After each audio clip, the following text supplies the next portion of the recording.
After dealing with a bricked 5G modem myself and spending days testing different fixes, I eventually identified several methods that actually work, and I'll walk you through them now.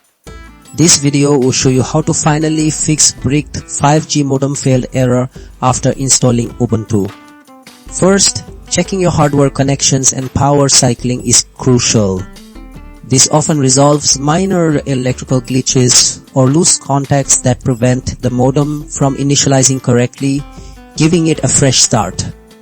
Next, updating your drivers and firmware is essential. Outdated software can cause compatibility problems with newer Ubuntu installations, leading to a failed status. Ensuring your modem has the latest software ensures it communicates properly with the operating system. Third, resetting your network configuration can clear corrupted settings.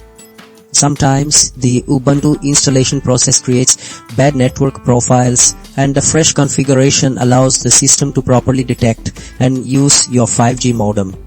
Finally, reinstalling Ubuntu's core network components ensures all related software is intact and correctly installed. This approach addresses deeper software conflicts or missing dependencies that a simple update might miss, providing a clean slate for your network stack.